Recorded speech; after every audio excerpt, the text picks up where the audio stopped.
Hello' বন্ধুসকল, আশা কৰোঁ আপোনালোক সকলো ভালে আছে আৰু আপোনালোকে আগৰ ভিডিঅ'বোৰ চাইছে। আজি আকৌ আন এটা নতুন ভিডিঅ' লৈ আপোনালোকৰ মাজত আহিছোঁ। তো আজি আপোনালোকক দেখুৱাম চিটি পৰ্টোগ্ৰাফী কেনেকৈ কৰিব লাগে, ডিটেইলছখিনি আপোনালোকক শ্বেয়াৰ কৰিম। তো ফাৰ্ষ্টত আমি পেচেণ্ট ডিটেইলছখিনি ইয়াতে এণ্ট্ৰি কৰি আছোঁ। চিটি পৰ্টোগ্ৰাফী কৰাৰ কাৰণে মনত ৰাখিব, একে আমি নিগেটিভ কণ্ট্ৰাষ্ট ইউজ কৰিম। তো নিগেটিভ কণ্ট্ৰাষ্ট যেতিয়া ইউজ কৰিব তেতিয়াহে আপুনি আৰ্টাৰিয়েল ভেনাছ এইখিনি ভালকৈ দেখা পাব আৰু ৰিফৰ্মেশ্যন কৰিবলৈ সুবিধা হ'ব। চ' সেইটো কাৰণে পৰ্টোগ্ৰাফীৰ কাৰণে সদায় নিগেটিভ কণ্ট্ৰাষ্টে ইউজ কৰিব। তো মই পেচেণ্টৰ ডিটেইলছখিনি ইয়াতে ফিল আপ কৰি ল'লোঁ। ফিল আপ কৰাৰ পিছত আহিল প্ৰট'কল চিলেকশ্যন। তো প্ৰট'কল চিলেকশ্যন কৰাৰ কাৰণে মাল্টিফেজ যিটো প্ৰট'কল আছে বা ট্ৰাইফেজ যিটো প্ৰট'কল আছে সেইটোকে আমি চিলেকশ্যন কৰিছোঁ। তো তাতে ট্ৰাইফেজ যিটো প্ৰট'কল সেইটো আপুনি চিলেকশ্যন কৰি ল'ব। কৰাৰ পিছত ষ্টাৰ্ট এক্সাম কৰি দিব। ষ্টাৰ্ট এক্সাম কৰিলে ফাৰ্ষ্ট আপুনি প্লেন স্কেন কৰিব লাগিব। ইয়াৰ পিছত তাৰ আৰ্টাৰিয়েল ফেজ ল'ব লাগিব। তাৰপিছত তাৰ পৰ্টেল ফেজ ল'ব লাগিব। তাৰপিছত তাৰ ভেনাছ ফেজ আৰু ডিলেট ফেজ ল'ব লাগিব। তো পেচেণ্ট পজিশ্যন ফিট ফাৰ্ষ্ট কৰি ল'ব আৰু পেচেণ্টৰ ৱেট অনুযায়ী কণ্ট্ৰাষ্ট IV কণ্ট্ৰাষ্ট যিমান দিব লাগে সেই হিচাপে দিব। প্লেন ল'ব, আৰ্টাৰিয়েল ল'ব, পৰ্টেল ল'ব, ভেনাছ ল'ব আৰু ডিলেট ল'ব। তিনিটা ফেজ কমপ্লিট কৰি ল'ব। আৰু ইয়াৰ ভিতৰত আমাৰ চবতকৈ ইম্পৰ্টেণ্ট ফেজটো হ'ল পৰ্টেল ফেজ। চ' টাইমিংটো এনেকুৱা হিচাপত ছেটিং কৰিব যাতে পৰ্টেল ফেজৰ স্কেনটো আমাৰ ক্লিয়াৰকৈ আহে। চ' মই এই গোটেইখিনি ট্ৰাইফেজিক ছিষ্টেমত কৰি ল'লোঁ, কৰি স্কেনটো মই কমপ্লিট কৰি ল'লোঁ। স্কেনটো কমপ্লিট কৰাৰ পিছত এয়া মোৰ হ'ল প্লেন স্কেন। চ' প্লেন স্কেনত মই ভালকৈ চাই লৈছোঁ। প্লেন স্কেনত মই এক্সিয়েল ভালকৈ চেক কৰি লৈছোঁ যে মোৰ কিমান হয়, কিমানখিনি লাগে। নেক্সট এইটো হ'ল আৰ্টাৰিয়েল ফেজ।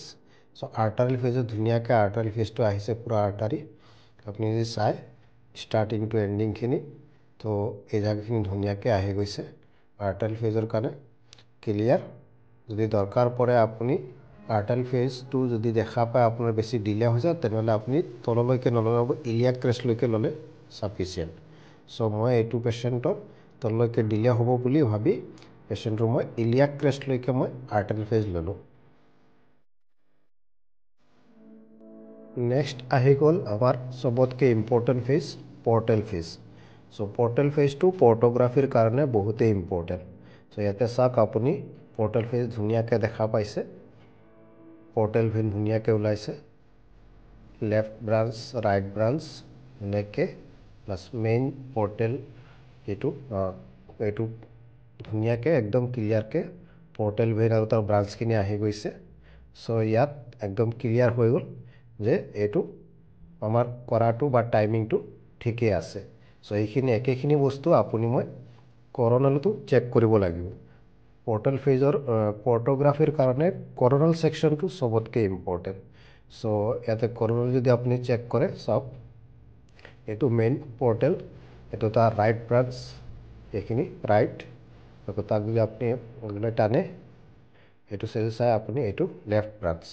চ' ৰাইট লেফ্ট দুইটা আমাৰ ধুনীয়াকৈ আহি গৈছে, বা তললৈ যদি আপুনি চাই তাৰ বাকী ব্ৰাঞ্চ যিখিনি আছে ক্লিয়াৰকৈ আহি গৈছে।